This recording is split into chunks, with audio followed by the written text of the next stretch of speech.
How would you feel if your friend admitted to being jealous of you?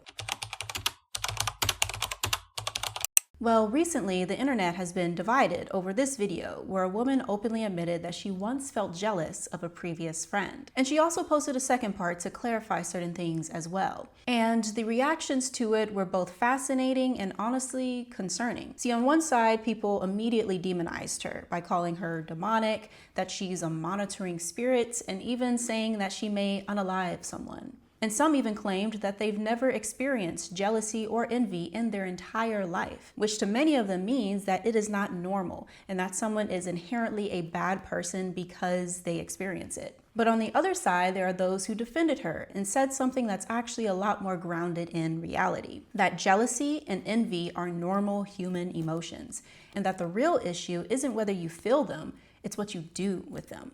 Plus, the actions produced from these emotions exist on a spectrum, from being harmless and fleeting to dangerous and persistent. However, the internet seems to view them as primarily or only existing on the extreme end of the spectrum, when that is simply not the case.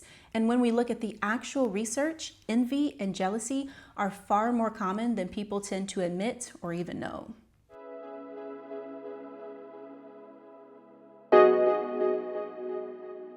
But before I go on any further, hi, my name is Carlin Green. I am a journalist, content creator, author, speaker, some of everything, honestly. And this is my new channel where I talk about media literacy, mental health, and a lot more. So feel free to subscribe. Psychological research consistently shows that envy is a regular part of the human experience. Now, not necessarily universal for everyone, but that most people experience it. See, one study conducted by researchers at the University of California in San Diego surveyed over 900 people between the ages of 18 to 80 to see if they've ever felt envious before. And from this, they found that about 80% of those surveyed who were under the age of 30 reported experiencing envy within the past year alone, while roughly 69% of adults over the age of 50 reported the same. Additionally, a separate survey that consisted of 2,500 participants who were made up of Gen Z all the way up to boomers asked people to rate their jealousy levels in everyday life on a scale of 0 being non-existent to 5 being extremely jealous. And the results found that 36% reported having no jealousy, so essentially 1 in 3 people, which means that the other 64% reported being jealous anywhere from 1 to 5 on that scale. So in other words, the majority of people experience envy and jealousy at some point to varying degrees. Plus, younger adults tend to report it more frequently, which can be related to instability during early adulthood, such as because they're figuring out their career, finances, relationships, and their own personal identity. So by seeing someone else who perhaps is the same age as them but happens to have their life together, well, for many, that may make them feel envious, insecure, and inferior. So many in her comment section, as well as certain content creators alike, have stated that a real friend cannot be envious or jealous of you, and that she didn't truly love her ex-friend if she was ever jealous of her. However, instead of friends, let's imagine that this was about siblings. So let's say that you have a lot of acne and are very insecure about it, whereas your identical twin has flawless skin, which makes you envious. Well, does that automatically mean that you hate your twin? And do you have an evil eye for working towards clear skin like them? Or let's say that you struggle with getting good grades in school due to a learning disability, whereas your younger sister easily gets straight A's despite barely studying, which as a result makes you envy her. Well, does that mean that you are unsafe and a bad person to be around? And as a final example here, let's say that your parents are clearly biased towards and prioritize your brother, which makes you jealous of the attention, favor, and grace he receives, whereas you are always expected to be perfect and get scrutinized for making minor mistakes. Well, does your jealousy automatically mean that you despise your brother and are preying on his downfall? So as you can see from these scenarios, envy and jealousy do not always mean that you hate someone, want for them to fail, or to take away what they have. But sometimes it can simply be the stinging sensation of comparing yourself to someone else, feeling lesser than, and wanting to also have what they have so that you feel more secure and accepted as well. See, a very common misconception is that envy always includes deep-seated resentment, having malicious intentions, or the belief that the other person is undeserving. However, that is not always the case. Sometimes envy is just painful awareness. Sometimes it's a bruise to the ego. And sometimes it is admiration mixed with grief about your own life. Like for instance, I saw a comment where someone mentioned how she envied her best friend because they came from a two-parent household, whereas her parents had passed away when she was a baby. So she too wanted to have the same thing as her friend, which was having parents, but that didn't mean that she hated her friend or wanted to take them away from the parents that they had. So as you can see, experiencing envy and jealousy is not always a matter of absolving your love towards someone and wishing they didn't have certain things, but rather that some of the strongest envy often happens towards people you genuinely like, respect, and truly do wish the best for. Additionally, not everyone realizes that they feel envious or jealous, because sometimes it is subconsciously or consciously felt and turned into justifying your dislike for someone, such as by saying she thinks she's all that when you're mistaking someone's confidence as arrogance. And honestly, this outcome isn't surprising because jealousy and envy are stigmatized emotions that many don't want to admit to begin with. And also, many don't even realize that they are jealous or envious because they have a very narrow understanding and definition of what it all entails, thus limiting their emotional literacy and emotional intelligence. And of course, those who prioritize presenting themselves in a flawless and morally superior way, which so often happens on social media because no one wants to be canceled, right? Well, due to that, they will deny having ever felt jealous or envious no matter what. And this tendency can be explained by what is called social desirability bias. It refers to the tendency for people to present themselves as more morally admirable than they might actually feel internally, thus making them less honest about their true feelings and taking accountability. Another thing I noticed in the comment section under her video was how people debated on whether she was jealous or envious. Now, various dictionaries have separate definitions to distinguish between these emotions. However, if we were to look at the Merriam-Webster dictionary specifically, it says that while many people believe that jealous means fearing someone will take what you have, such as like taking a person, and envious means desiring what someone else has, like an object, lifestyle, physical attribute, etc., historical usage shows that both mean covetous and are interchangeable when describing desiring someone else's possessions. However, when referring to romantic or even platonic feelings, only jealous can be used. So in a nutshell here, if we were to view this Venn diagram that I put together, jealousy and envy are interchangeable synonyms in many use cases, whereas jealousy is the only one that can be used when referring to romantic or platonic feelings, thus giving it more use cases than envy. And also, if a third party is involved, like a partner, friend, or something inanimate, then that would be considered as jealousy, and in this case is rooted in feeling the threat of loss and possessiveness. So for instance, a jealous husband who finds another man as being a threat to his marriage. Example 2, feeling jealous of how much time your spouse spends at work, with a hobby, or on their phone because it feels like those things matter more to them than you. Out of UC San Diego, researchers found that we are actually more likely to envy people who are similar to us, and that both men and women are more likely to envy someone who is approximately their own age. Additionally, that this envy can extend to those in the same social circles or pursuing similar goals. And because of that, envy often shows up within friendships. Now, for some of you, this might sound mind-boggling because we tend to imagine envy happening between strangers or celebrities rather than those we keep close. But just think about it. Think of having a friend who started a successful business, bought their dream house, and won prestigious awards, how that can sometimes trigger more comparison than a billionaire celebrity that you never met and have nothing in common with ever could. And that's because friends feel like realistic comparison points. Plus, they represent a version of life that feels possible and close to you too. And that's why envy within friendships can sometimes feel especially uncomfortable. So even though you may genuinely care about, respect, and root for that person, you may still find yourself feeling a sting of comparison anyways. And the emotion itself doesn't always mean that the friendship and the love you have for them is inherently fake, but rather it simply means that comparison is happening, and that's it.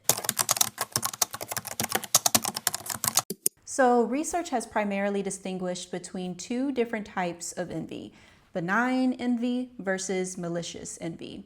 So benign envy is the type that motivates growth. So for example, seeing a friend succeed might inspire you to work harder or pursue your own goals. Whereas malicious envy involves resentment and hostility. So instead of motivating self-improvement, it motivates attempts to bring the other person down. So as you can see, both forms of envy begin with the same first step, which is comparison. However, the difference lies in what happens next with your behavior and feelings towards that person. Additionally, researcher Sarah Protasi, hopefully I'm pronouncing that right, she expanded further on envy by identifying 4 more types. The first is emulative envy, which motivates someone to improve themselves. So essentially the same as benign envy. The second is inert envy, where someone feels inferior and incapable of achieving what they desire, so they don't take action. The third is aggressive envy, where someone wants the other person to lose their advantage. And the fourth type is spiteful envy. So essentially with that one is like the mindset of, if I can't have it, then no one else can, right? Because they feel like they are incapable of having it themselves. So with that being said, this framework helps explain why envy can produce very different outcomes depending on someone's mindset and emotional regulation. And speaking of mindset, another factor that shapes how people respond to envy is something called having a scarcity mindset. So scarcity mindset is the belief that success and opportunity are limited resources. So when someone views the world through this lens, another person's success feels like evidence that there is less available for them. Whereas people with an abundance mindset may interpret the same situation completely different. So instead of seeing another person's success as a threat, they see it as proof that it is possible for them too. I also want to talk about religion's role and purity culture and how envy is viewed by society. So within Christianity specifically, envy is considered as one of the 7 deadly sins and has framed envy as a moral failing, which explains as to why many in the comment section under that creator's video and content creators who I know are Christian plus talked about this topic often used very spiritual language to demonize her, such as how this creator pointed out. The people that are dogging on that girl are the same people that get on the internet talking about monitoring spirits, talking about, oh, there's people that are following me that are so obsessed with me and the evil eye and da-da-da. There are productive ways to deal with jealousy. Jealousy is a normal emotion, but you can only start dealing with it productively when you're able to be honest with it. And all of y'all having this conversation are not willing to be honest about your jealousy. Now, while the framing of envy in the religious context may discourage the destructive behavior that sometimes comes with envy, it can also make people ashamed to admit to the emotion at all. So instead of learning how to process envy in a healthy way, people may suppress it or deny it. But suppressing emotions rarely makes them disappear. It usually just changes how they show up, such as in the form of holding a grudge or being highly judgmental towards someone, which both, ironically, are also considered as sins. Another interesting perspective I saw relating to this conversation was from this creator who has a PhD in neuroscience. And she talks about how, depending on the type of society you grew up in, how this can potentially impact levels of envy. Okay, I am itching to talk about this jealousy thing because not only am I a neuroscientist who studies the brain, not only am I an evolutionary biologist who studies how our brains evolved, but I'm also a comparative scientist. I compare how our brains work, compare them to other species, and ask what is similar or different about our brains and behaviors. And as it turns out, jealousy is not unique to human beings. A lot of non-human animals also experience this emotion. And this behavior likely evolved to protect valuable resources like food or a potential mate. And this complex emotional state arises from the interaction of multiple brain systems, like our dopaminergic system that's involved in reward seeking, as well as the amygdala, which is involved in perceiving threats. I imagine too that people who live in more collectivist and socialist societies, maybe they have less prevalence of envy and jealousy relative to people who live in very capitalist, individualistic societies. Ooh, someone study that, do a PhD, I know you should. Hopefully I've shown you that this is a complex cognitive and emotional process that is evolutionarily hardwired into us, and that even though it is our responsibility to process our emotions and not cause harm to other people, it is not useful to demonize ourselves or other people for experiencing this natural emotion. Now, one thing that stood out to me with this jealousy discourse was the logic people were using to demonize envy and jealousy. So the argument basically went like this. If you experience jealousy or envy, then you must be an overall immature, insecure, or secretly a bad and malicious person, which according to that logic would mean that every artist they listen to who has a song about being jealous, plus every character they loved in their favorite shows or movies who experienced those emotions as well, are also inherently bad people.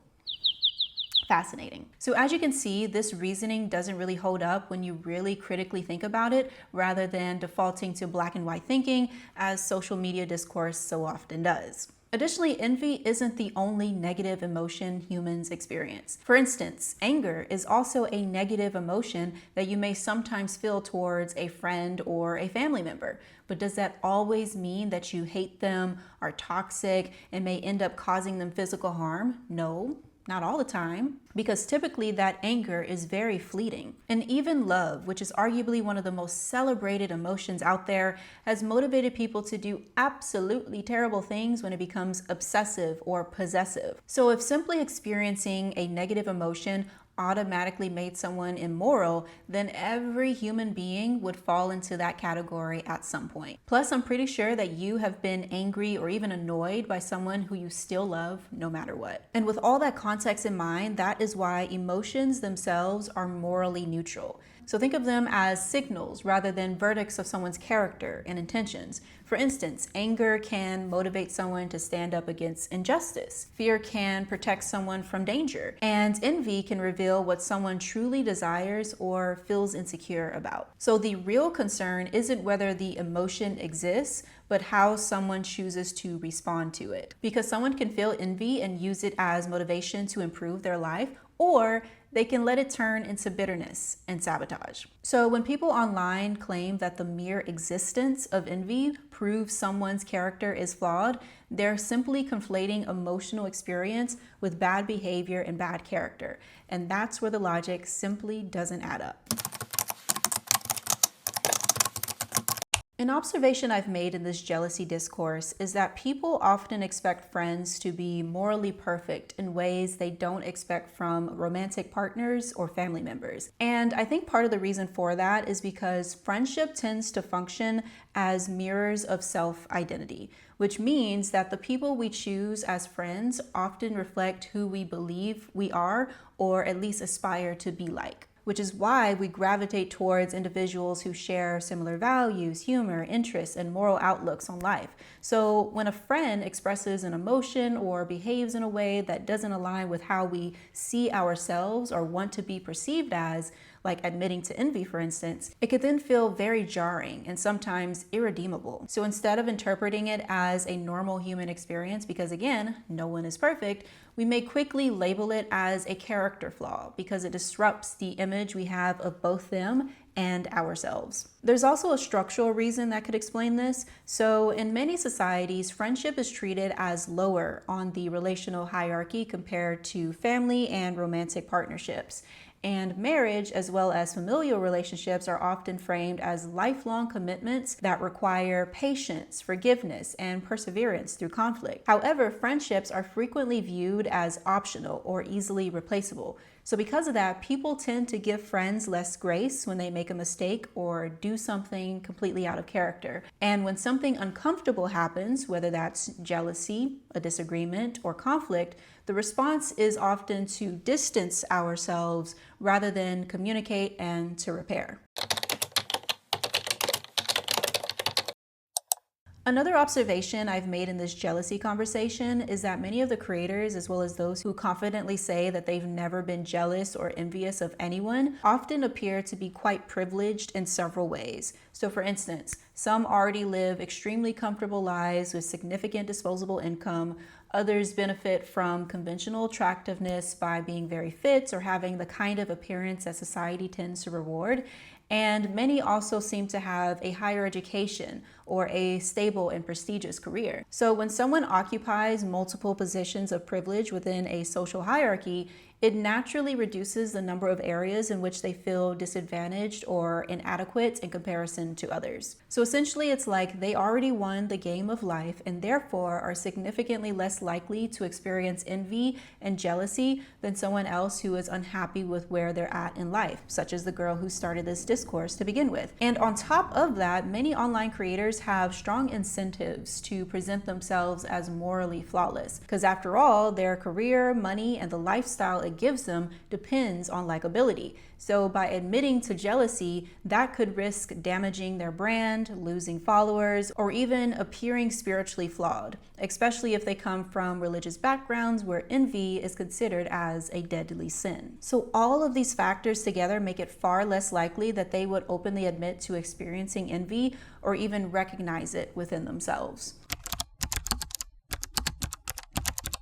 Another point I want to add is that modern technology has amplified envy and jealousy more than ever before, because social media platforms constantly expose us to curated highlight reels of other people's lives. And this connects to a psychological concept called social comparison theory. The theory suggests that individuals determine their own social and personal worth based on how they stack up against others. And on social media, these comparisons constantly happen, whether that be from seeing perfect bodies, engagement announcements, luxury vacations, job promotions, buying a new home. Like the list simply goes on and on. So the more we see these comparisons, the more opportunity the brain has to interpret them as evidence of personal inadequacy, which can breed insecurity, resentment, and of course, jealousy. One of the most common ways envy manifests socially is through gossip or criticism. Because when someone feels inferior to another person but doesn't believe that they can reach the same level of success as them, or perhaps they are too scared to directly say certain things due to their perception of a power dynamic between them, well, they may then try to reduce the other person's perceived status instead. And this can show up through spreading rumors, framing someone's achievements as luck rather than effort, or nitpicking at flaws and minor mistakes to hold them accountable for, so to feel superior and more powerful. And in many cases, the criticism may sound like someone just expressing their feelings or a harmless opinion, but oftentimes it is simply unresolved comparison and insecurities disguised as judgment. And also, there's actually a name for this pattern. It's called the tall poppy syndrome. The phrase comes from the idea that when a poppy grows taller than the rest, it gets cut down to match the height of the field. And in social settings, this refers to the tendency to criticize or attack people simply because they stand out or succeed. And you can see this phenomenon happen all the time on social media, such as the moment someone becomes very successful, people start analyzing their flaws, questioning their character, or digging through their past to find a problematic tweet. Now, sometimes the criticism is legitimate, but other times it's driven by the discomfort of seeing someone rise above the group. Another dynamic that people don't talk about enough is how admiration or idolization can sometimes turn into envy and jealousy over time. So this often happens when someone initially looks up to you or sees you as someone they admire and aspire towards. And at first, your success, personality, or lifestyle may genuinely inspire them. But if you consistently achieve things that they deeply want, yet struggle to obtain or view as impossible for themselves, then that admiration can slowly shift into comparison. And when comparison becomes painful, that can then shift into them trying to humble you, discredit you, or sabotage you. And a very similar shift can happen when access changes. So for instance, if someone feels very close to you and later perceives that you're giving someone else more attention, opportunities, or privileges than you're giving them, then that can trigger feelings of resentment, inadequacy, and entitlement. And from their perspective, it may feel as if they've been replaced or demoted in some way, plus that you hate them and think that they are inferior to you and others. So even if that wasn't your intention or how you truly felt about them, they will still interpret it as such anyways. When it comes to envy and jealousy, can it ever be justified? Like imagine this. Let's say that you and your classmate were both finalists for a full ride scholarship. However, only one person can win, and your classmate is announced as the winner. But you know that they used AI to write their entire essay, whereas your essay was solely using your own words. Well, is jealousy justified in this case? Are you justified in resenting them and trying to sabotage them by exposing their AI written application so that the scholarship can go to you instead? Or are you still in this case considered to be a malicious, immature, and evil person for trying to tear them down and set things straight? See, it's dilemmas like this where injustice and unfair outcomes take place and envy arises as a result, such as when someone gets promoted at your job despite you being better at your work, when a Nepo baby with average stats gets into a highly prestigious school, but your genius kid does not. Like the list goes on and on. And it is for this reason as to why envy and jealousy aren't always unreasonable or an indicator of someone being morally bankrupt. See, sometimes it is simply the emotional outcome that happens as a result of living in a society that doesn't always reward people based upon hard work, merit, talent, and honesty, but rather at times gives opportunities and privileges to those who can do the absolute bare minimum, have no skills, or be disingenuous and still get ahead in life anyways.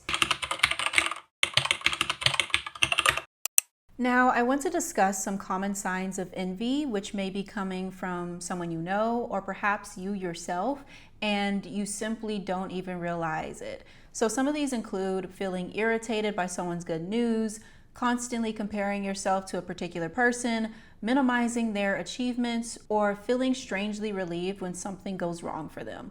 Also, sometimes envy can show up not only through criticism and hostility, but also through a lack of empathy and consideration. Because essentially you may think that, well, they're already strong enough and have enough, so why should I bother to help or show concern? So with that being said, it is very important that you recognize the emotion and understand that feeling envious doesn't always make you an inherently bad or immoral person. Then, once you have acknowledged your emotional state, try to turn your envy into helpful information to self-reflect and learn from. And this can be done by asking yourself two questions. One, what exactly about the other person's life triggers this feeling from me? And two, what can I do so to ensure I stop feeling this way regarding this specific thing? Because see, often envy reveals something that you deeply want, but haven't pursued or believed was possible for yourself. So by reframing envy as insight rather than shame, it can actually become a very powerful motivator for personal growth. And if the emotion becomes persistent and overwhelming, then consider therapy so to unpack the deeper insecurities that are driving these emotions. Now, as for some signs that someone may be jealous of you, this can include backhanded compliments, minimizing your achievements, copying you while criticizing you, or becoming distant when your life improves. Also, the person who idolizes you the most initially can later become the most resentful once comparison begins. Now, if someone appears to be jealous of you, the first step isn't always to be hostile towards them and cutting them off completely. Because again, experiencing these emotions is completely human, and many people simply need time and space to process their emotions. But if their jealousy and envy turns into disrespect, sabotage, constant negativity, or a lack of grace and consideration because they think your life is perfect, then boundaries become necessary. And sometimes demoting them to an acquaintance or cutting ties altogether. Because understanding and having compassion for someone doesn't mean that you have to tolerate harmful behavior and emotional neglect.